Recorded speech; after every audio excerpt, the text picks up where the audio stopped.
ಸರ್ಕಾರಕ್ಕೆ ನೀಡಿದ ಬೆಂಬಲ ವಾಪಸ್ ಪಡೆದ ಬಳಿಕ ಮೊದಲ ಬಾರಿಗೆ ಮಾತನಾಡಿರುವ ಪಕ್ಷೇತರ ಶಾಸಕ ಎಚ್ ನಾಗೇಶ್ ಕಾಂಗ್ರೆಸ್ ಪಕ್ಷ ನನಗೆ ಮೋಸ ಮಾಡಿದೆ ಅಂತ ದೂರಿದ್ದಾರೆ. ಸ್ಥಳೀಯ ನಾಯಕರು ಮಾಜಿ ಶಾಸಕ ಕೊತ್ತೂರು ಮಂಜುನಾಥ್ ನಿರ್ಧಾರದಂತೆ ಬಿಜೆಪಿಗೆ ಬೆಂಬಲ ಸೂಚಿಸುತ್ತೇನೆ. ಕಾಂಗ್ರೆಸ್ ಕೇವಲ ಅವರ ಅವಸರಕ್ಕೆ ಮಾತ್ರ ನನ್ನನ್ನು ಬಳಸಿಕೊಂಡಿದ್ದಾರೆ ಅಂತ ಬೇಸರ ವ್ಯಕ್ತಪಡಿಸಿದ್ರು. ಮುಂದಿನ ದಿನಗಳಲ್ಲಿ ನಾನು ಕ್ಷೇತ್ರದ ಅಭಿವೃದ್ಧಿಗೆ ಶ್ರಮಿಸೋಕೆ ಬಿಜೆಪಿಗೆ ಬೆಂಬಲ ಅನಿವಾರ್ಯ ಅಂತ ಹೇಳಿದ್ದಾರೆ.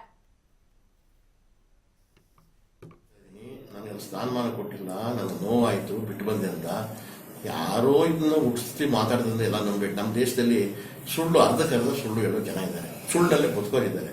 ಆ ಕ್ಯಾಟಗರಿ ಜನ ಇದು ಹೇಳೋದೇ ಹೊರತು ನಮ್ಮಂಥವ್ರಿಗೆ ಮಾತ್ರ ನೈತಿಕ ಹಕ್ಕಿಲ್ಲ ಅಂತವ್ರಿಗೆ. ನಾಗೇಶ್ ಏನು ಅಂತ ಎಲ್ರಿಗೂ ಗೊತ್ತಿದೆ, ಕೈ ಚಾಚೋನಲ್ಲ, ಇವನು ಮೋಸಗಾರ ಅಲ್ಲ ಅಂತ. ಕೆಲವು ಬ್ರಾಂಡೆಡ್ ಆಗ್ಬಿಟ್ಟವ್ರೆ, ಮೋಸ ದಗ ಮಾಡೋರು.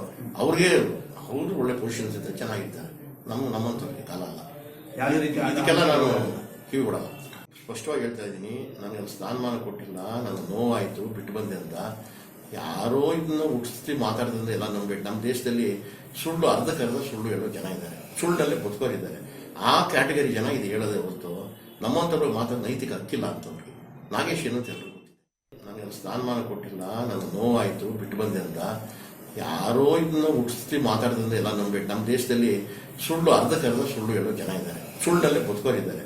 ಆ ಕ್ಯಾಟಗರಿ ಜನ ಇದು ಹೇಳೋದೇ ಹೊರತು ನಮ್ಮಂಥವ್ರಿಗೆ ಮಾತ್ರ ನೈತಿಕ ಹಕ್ಕಿಲ್ಲ ಅಂತವ್ರಿಗೆ. ನಾಗೇಶ್ ಏನು ಅಂತ ಎಲ್ರಿಗೂ ಗೊತ್ತಿದೆ, ಕೈ ಚಾಚೋನಲ್ಲ, ಇವನು ಮೋಸಗಾರ ಅಲ್ಲ ಅಂತ. ಕೆಲವು ಬ್ರಾಂಡೆಡ್ ಆಗ್ಬಿಟ್ಟವ್ರೆ, ಮೋಸ ದಗ ಮಾಡೋರು. ಅವ್ರಿಗೆ ಅವರು ಒಳ್ಳೆ ಪೊಸಿಷನ್ಸ್ ಇದ್ದಾರೆ, ಚೆನ್ನಾಗಿದ್ದಾರೆ.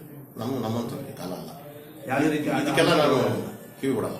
ಸ್ಪಷ್ಟವಾಗಿ ಹೇಳ್ತಾ ಇದ್ದೀನಿ, ನನಗೆ ಸ್ಥಾನಮಾನ ಕೊಟ್ಟಿಲ್ಲ, ನನಗೆ ನೋವಾಯಿತು, ಬಿಟ್ಟು ಬಂದೆ ಅಂತ ಯಾರೋ ಇದನ್ನ ಹುಟ್ಟಿಸಿ ಮಾತಾಡಿದ್ರೆ ಎಲ್ಲ ನಂಬಬೇಕು. ನಮ್ಮ ದೇಶದಲ್ಲಿ ಸುಳ್ಳು ಅರ್ಧಕ್ಕರ್ಧ ಸುಳ್ಳು ಹೇಳೋ ಜನ ಇದ್ದಾರೆ, ಸುಳ್ಳಲ್ಲೇ ಬದುಕೋರಿದ್ದಾರೆ.